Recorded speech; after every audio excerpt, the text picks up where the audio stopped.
Last time हम last lecture में कर रहे थे अबाउट द अडल्ट्रेशन। जो अडल्ट्रेशन थी उसकी इंट्रोडक्शन पढ़ी थी हमने, और हमने उसके टाइप्स के बारे में डिस्कस किया था कि अडल्ट्रेशन कितने टाइप्स की होती है, जो क्रूड ड्रग की अडल्ट्रेशन होती है। अब हमारा जो नेक्स्ट टॉपिक है वो है evaluation of crude drugs, crude drug की इवेल्युएशन। इस टॉपिक का जो लास्ट जो इसका जो टॉपिक रह गया इस चैप्टर का वो है इवेल्युएशन ऑफ क्रूड। इवेल्युएशन, अगर हम इवेल्युएशन की बात करें तो इवेल्युएशन क्या होता है? इवेल्युएट करना, किसी को एक तरह से मूल्यांकन करना किसी चीज़ का। तो इवेल्युएशन मतलब कि कंफर्म करना कि ये वही क्रूड ड्रग है जो कि हमें चाहिए, क्योंकि अडल्ट्रेशन होने के कारण उसमें बहुत मिक्सिंग हो जाती है। उन मिक्सिंग के कारण जो अडल्ट्रेटेड प्रोडक्ट है, अब उसको डिटेक्ट करना है, आइडेंटिफाई करना है कि वो ही वो प्रोडक्ट है, ठीक है। और उसकी प्योरिटी को चेक करने के लिए होता है, उसकी क्वालिटी को चेक करने के लिए, और उसकी जो नेचर है अडल्ट्रेंट की उसको डिटेक्ट करने के लिए, ठीक है। तो हम इसको कह सकते हैं, इवेल्युएशन का मतलब क्या होता है? इवेल्युएशन मीन्स कंफर्म करना, कंफर्मेशन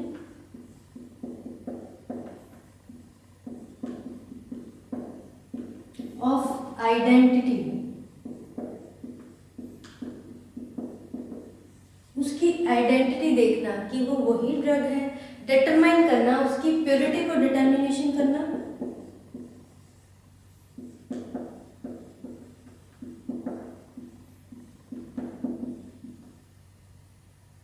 डिटर्मिनेशन ऑफ प्योरिटी, कितना प्योर है उसको डिटरमाइन करना, उसकी क्वालिटी डिटरमाइन करना, डिटेक्ट करना, डिटर्मिनेशन ऑफ क्वालिटी, और क्या डिटेक्ट करना इसमें? Nature of adulterant, detection of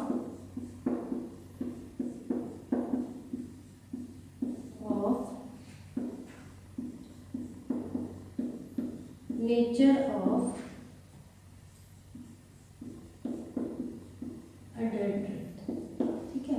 तो ये हो गया इवेल्युएशन की एक तरह से डेफिनेशन, कह सकते हैं कि इसमें क्या करना है? कंफर्मेशन, कंफर्म करना कि कौन सी क्रूड ड्रग है, ठीक है, और कंफर्म डिटरमाइन करना कितनी प्योरिटी है, और डिटरमाइन करना उसकी क्वालिटी कैसी है, उसकी नेचर, किस तरह का अडल्ट्रेंट उसमें ऐड किया गया है, किस तरह की मिक्सिंग की गई है। ये किसकी हमने डिटरमाइन की है? क्रूड ड्रग्स के बारे में, ठीक है। फिर आगे अगर इसके बारे में डिस्कस करें तो ये इवेल्युएशन क्यों करनी होती है, उसका रीजन क्या है?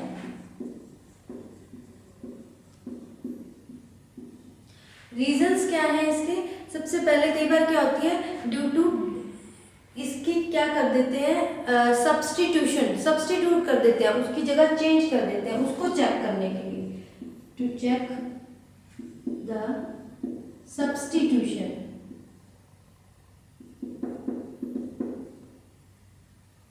सब्स्टिट्यूशन को चेक करने के लिए, ठीक है।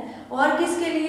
कई बार क्या होती है, डीकम्पोजिशन होने के कारण जो एक्टिव कॉन्स्टिट्यूएंट हैं, ठीक है, वो क्या होता है, डीकम्पोज हो जाते हैं। कई बार स्टोर करके रखे होते हैं कुछ प्रोडक्ट, जिसके कारण जो केमिकल कॉन्स्टिट्यूएंट किसी ड्रग में प्रेजेंट होते हैं वो क्या हो जाते हैं, डीकम्पोज हो जाते हैं। तो उसको चेक करने के लिए हम इवेल्युएशन करते हैं, ठीक है। और बायोकेमिकल वेरिएशन को चेक करने के लिए, चेक बायो केमिकल वेरिएशंस, ठीक है।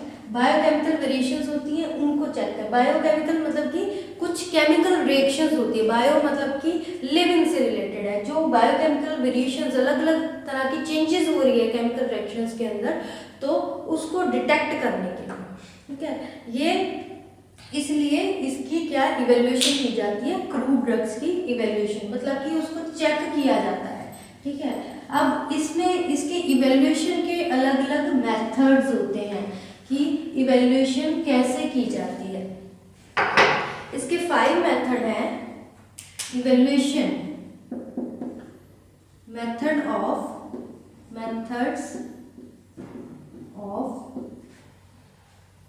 इवैल्यूएशन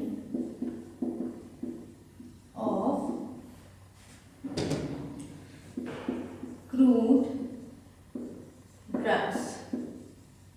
ठीक है, अब इसके जो इवैल्यूएशन के मेथड हैं, कौन कौन से मेथड होते हैं? Mostly there are 5 types of methods. 5 methods होते हैं जो कि एक क्रूड ड्रग को इवैल्यूएट, उसको चेक करने के लिए, उसकी प्योरिटी को, उसकी क्वालिटी को चेक करने के लिए, उसके नेचर को चेक करने के लिए मेथड्स होते हैं, जिसको हम कह सकते हैं 5 मेथड्स हो सकते हैं। 5 मेथड होते हैं जिनके नेम्स ऐसे हैं। सबसे पहले मॉर्फोलॉजिकल मेथड।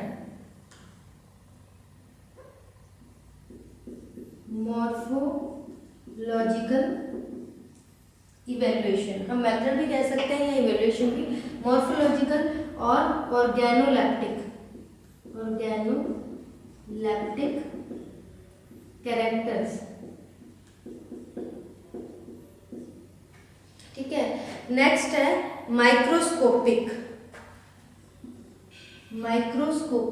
मेथड।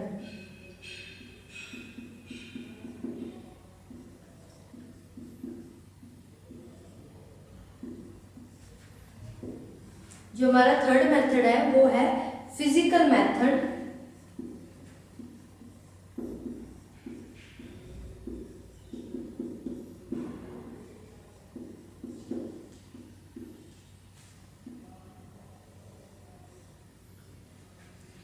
फोर्थ है केमिकल मेथड।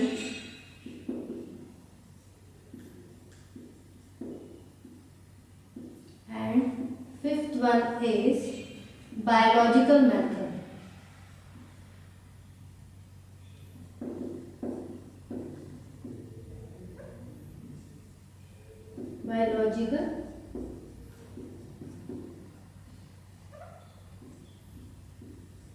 मेथड। तो ये इवैल्यूएशन के 5 मेथड हैं। मॉर्फोलॉजिकल मेथड, इसको ऑर्गेनोलेप्टिक कैरेक्टर्स भी कहा जाता है। Microscopic method, physical method, chemical and biological method. 1 by 1 करके हम इसको डिटेल में पढ़ेंगे भी ये मेथड होता क्या है, कैसे हम एक ड्रग के बारे में इवैल्यूएशन कर सकते हैं, उसको कैसे डिटेक्शन कर सकते हैं, उसकी क्वालिटी के बारे में, उसकी प्योरिटी के बारे में, उसकी नेचर के बारे में कैसे डिटेक्ट कर सकते हैं। 1 बाय 1 करके हम पढ़ेंगे। सबसे पहले बात करते हैं मॉर्फोलॉजी की।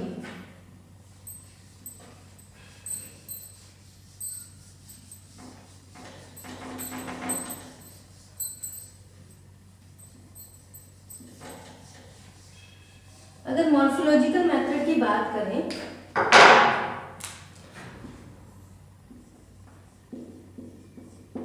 मॉर्फोलॉजिकल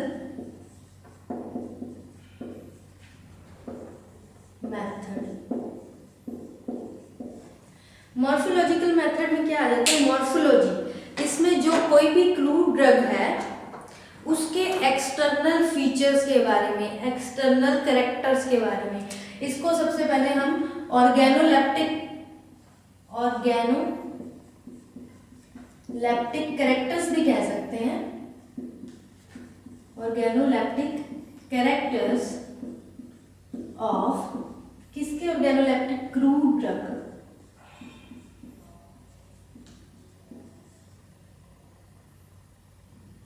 क्रूड ड्रग्स के ऑर्गेनोलेप्टिक कैरेक्टर्स भी कह सकते हैं। ऑर्गेनोलेप्टिक कैरेक्टर्स यानी उसके एक्सटर्नल कैरेक्टर्स, कि कोई भी ड्रग है उसका साइज, उसकी shape,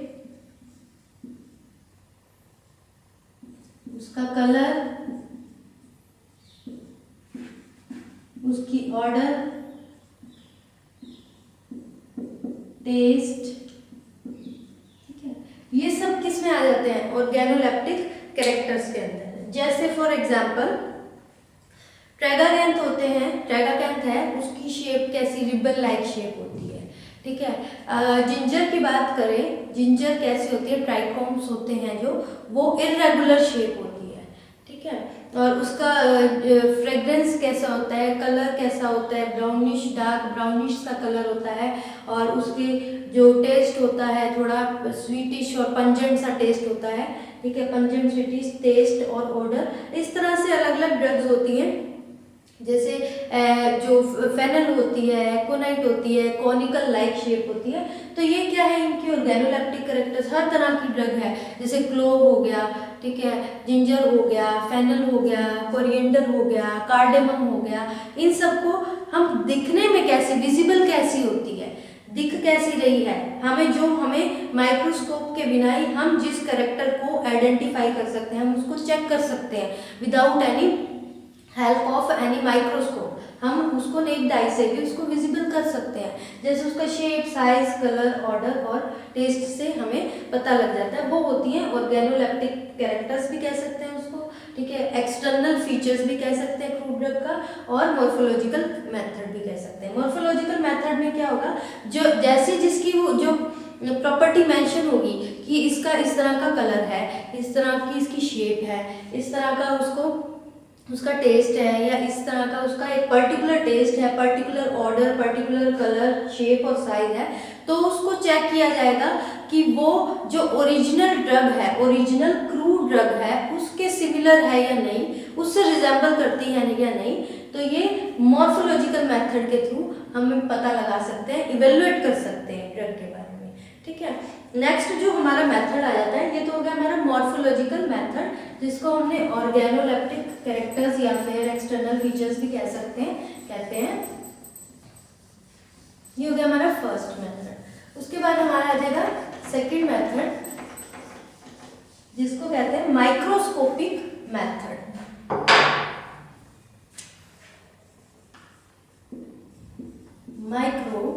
microscopic method.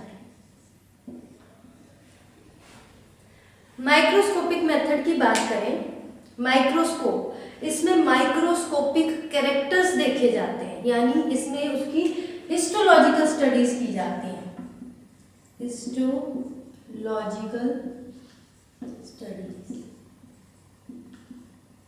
Of crude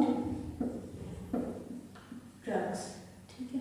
crude drugs की हिस्टोलॉजिकल स्टडी, यानी उसके इंटरनल कैरेक्टर्स होते हैं, जो इंटरनल पार्ट्स होते हैं किसी भी क्रूड ड्रग की, उसकी स्टडी की जाती है। जैसे स्टोमेटा हो गया, ठीक है, हमें बाहर का तो उसका पता चल गया कि मॉर्फोलॉजिकल कौन कौन से फीचर्स होते हैं, ठीक है। हिस्टोलॉजिकल स्टडी में क्या हम देखते हैं, उसके जो अलग अलग सेल कंटेंट्स होते हैं। सेल कंटेंट्स में क्या आ जाएगा, जैसे इसमें कितने स्टार्च ग्रेन है, हिस्टोलॉजी यानी सेल के अंदर कौन कौन से कंटेंट हैं उसके, सेल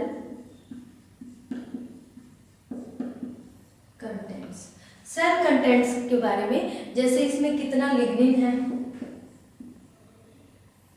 ठीक है, starch content, starch grains, calcium oxalate, ठीक है। तो ये सब इंटरनल जो उसके फीचर होते हैं, कैल्शियम ऑक्सलेट क्रिस्टल्स हो गए, ठीक है।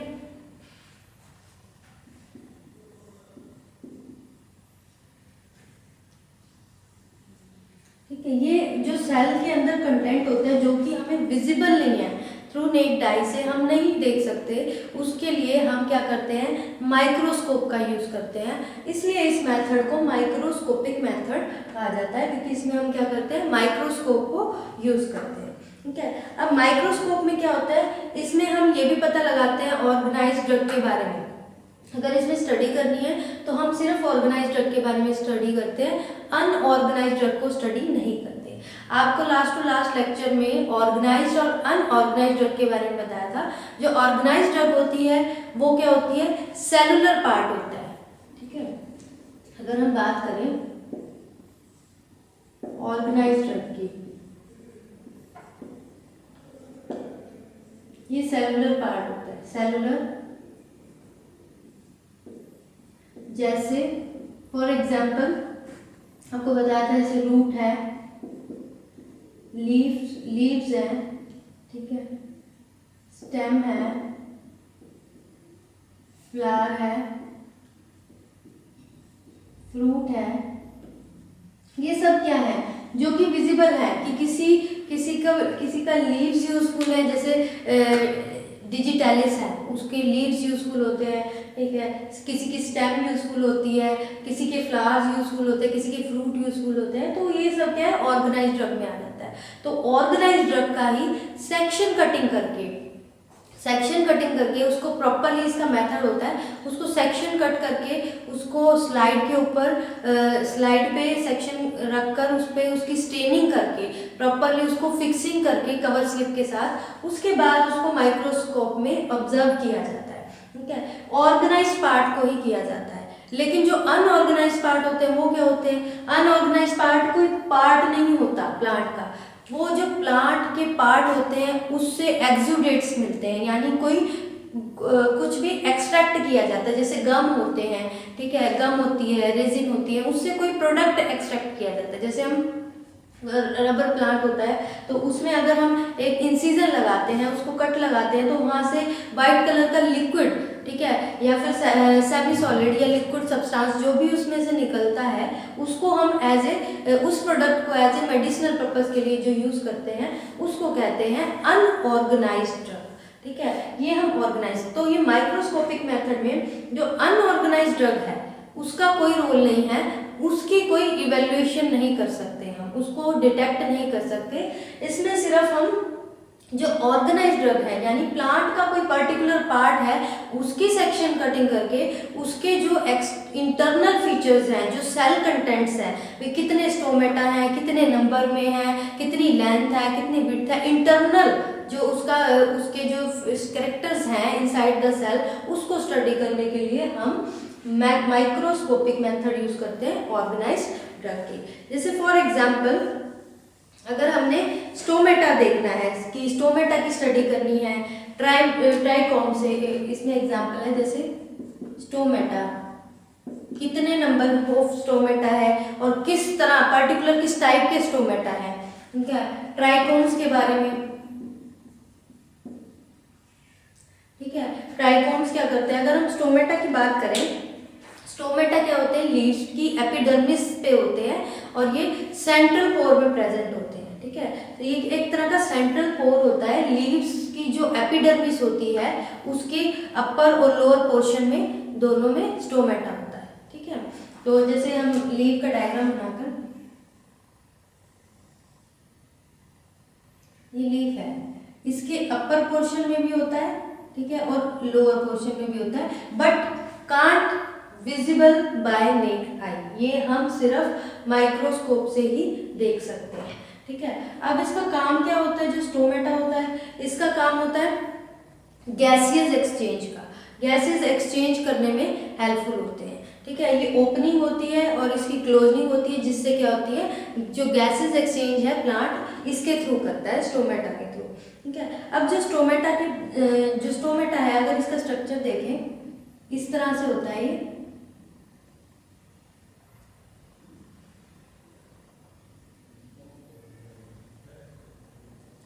ये स्टोमेटा है, ये स्टोमेटा ओपन है इसलिए, ठीक है, और इसके चारों तरफ क्या होते हैं, अलग से गार्ड सेल्स होते हैं, गार्ड सेल्स के आसपास क्या होते हैं, सब्सिडरी सेल्स होते हैं, इस तरह से होता है ये स्टोमेटा का स्ट्रक्चर। अगर ये ओपन है तो इस तरह से दिखेगा, क्लोज है, अगर ये क्लोज है तो इस टाइप से दिखेगा, ये क्लोज है स्टोमेटा और ये क्या है, गार्ड सेल्स, ठीक है। और इसके चारों तरफ क्या होते हैं, एपिडर्मल सेल्स होते हैं, इस तरह से अरेंज होते हैं, ठीक है। ये एक स्ट्रक्चर बना था, आपको रफ आइडिया दिया है कि कैसा होता है स्टोमेटा। जब ओपन होता है तो इस तरह से दिखता है, किडनी शेप के होते हैं ये गार्ड सेल्स, और बीच में क्या है, ये स्टोमेटा। ओपन होता है गैसेस एक्सचेंज के लिए, क्लोज हो जाता है जब गैसेस एक्सचेंज नहीं हो रही होती, ठीक है। ये स्टोमेटा का स्ट्रक्चर है, ठीक है। अगर हम बात करें तो स्टोमेटा की अरेंजमेंट तो माइक्रोस्कोपिक मेथड से हम क्या कर सकते हैं, जो स्टोमेटा होता है उसकी इस मेथड से स्टोमेटा की अरेंजमेंट देख सकते हैं भी जो स्टोमेटा है किस तरह से अरेंज है, ठीक है, क्योंकि इसमें जो गार्ड सेल्स हैं वो अलग अलग टाइप से इसमें प्रेजेंट होते हैं, जैसा पैरासिटिक आ गया, इसमें डायासिटिक टाइप आ गया, ये आपको एक्सप्लेन करूंगी, मैं बाद में एक्सप्लेन करूंगी, चैप्टर आएगा प्लांट पार्ट के ऊपर, उसमें आपको सारा एक्सप्लेन करेंगे कि किस तरह के होते हैं। उसके बाद आ गया ये इसके अलग अलग टाइप होते हैं, जैसे पैरासिटिक हो गया, डायासिटिक हो गया, एनाइसोसिटिक हो गया, ठीक है, एनोमोसिटिक हो गया।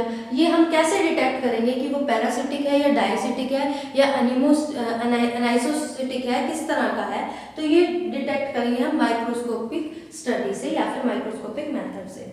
उसके बाद आ जाते हैं नेक्स्ट ट्राइकोम्स। ये तो हमारा हो गया स्टोमेटा के बारे में भी, स्टोमेटा की किस टाइप के स्टोमेटा है वो भी हम इससे स्टडी कर सकते हैं। अब हमारा नेक्स्ट आ जाता है वो इसी का एग्जाम्पल है जैसे ट्राइकोम्स के बारे में।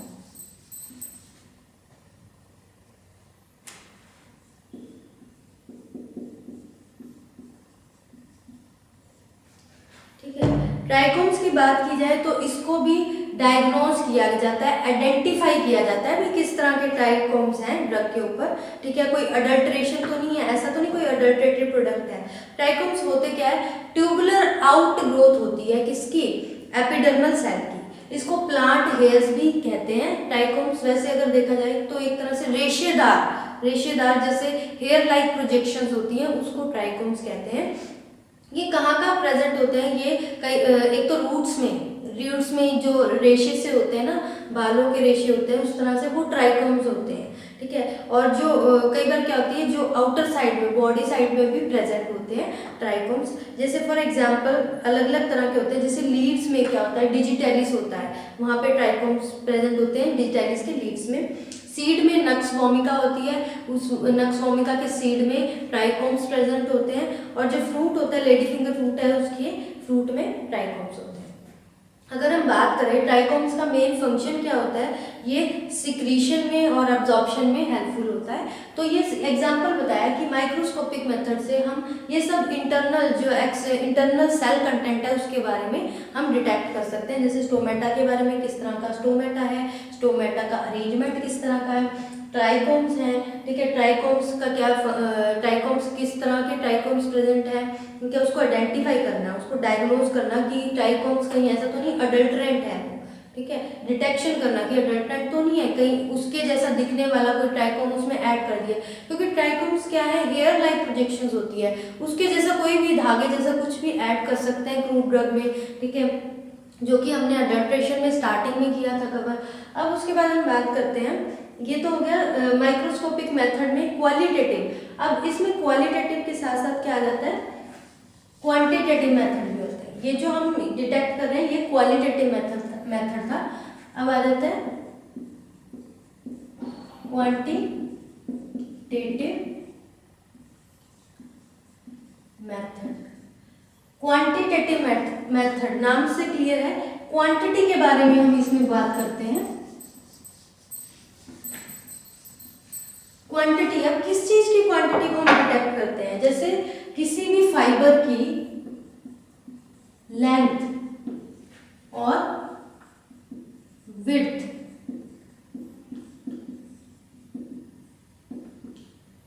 किसी भी फाइबर की लेंथ और विड्थ को डिटेक्ट करना, ठीक है, डायमीटर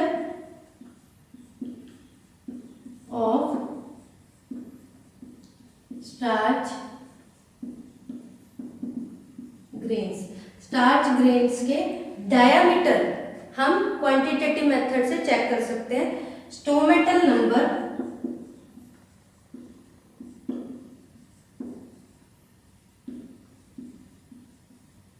एंड स्टोमेटल इंडेक्स।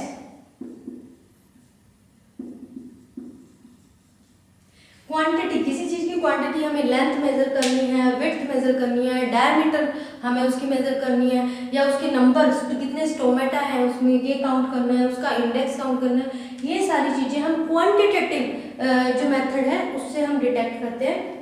ये 1 बाय 1 करके आपको डिटेल में पढ़ाएंगे, लेकिन नेक्स्ट लेक्चर में कि कैसे जो स्टोमेटल नंबर क्या होता है, स्टोमेटल इंडेक्स क्या होता है, वेन आइलेट नंबर होता है वो क्या होता है। तो ये सारी चीज़ें क्वांटिटेटिव माइक्रोस्कोपिक मेथड से होती है। अगर हम बात करें इसकी तो क्वांटिटेटिव माइक्रोस्कोपिक, इसमें भी माइक्रोस्कोप की रिक्वायरमेंट होती है। ये माइक्रोस्कोपिक मेथड में ही आ जाता है। वो तो था क्वालिटेटिव कि हमने देखा भी किस तरह का, किस टाइप का स्टोमेटा था, किस तरह की अरेंजमेंट थी, ट्राइकोम्स के बारे में, वो अडल्ट्रेंट तो नहीं है उसकी जगह, ठीक है। लेकिन क्वांटिटेटिव माइक्रोस्कोप में इसमें माइक्रोस्कोप की हेल्प से हम देखते हैं उसका इंटरनल स्ट्रक्चर, फिर हम उससे डिटेक्ट करते हैं उसकी लेंथ विड्थ या उसकी डायमीटर, कैलकुलेट करते हैं कितना स्टोमेटल इंडेक्स है, स्टोमेटल नंबर क्या है, कितने स्टोमेटा पर स्क्वायर एरिया में है। ये सब हम किससे डिटेक्ट करते हैं, with the help of microscope की हेल्प से, उससे हम डिटेक्ट करके इसकी कैलकुलेशन करते हैं। ये हमारे दो मेथड हो गए। माइक्रोस्कोपिक मेथड में क्वांटिटेटिव मेथड पेंडिंग है, ये हम करेंगे नेक्स्ट लेक्चर में। अभी के लिए इतना ही है। Thank you students.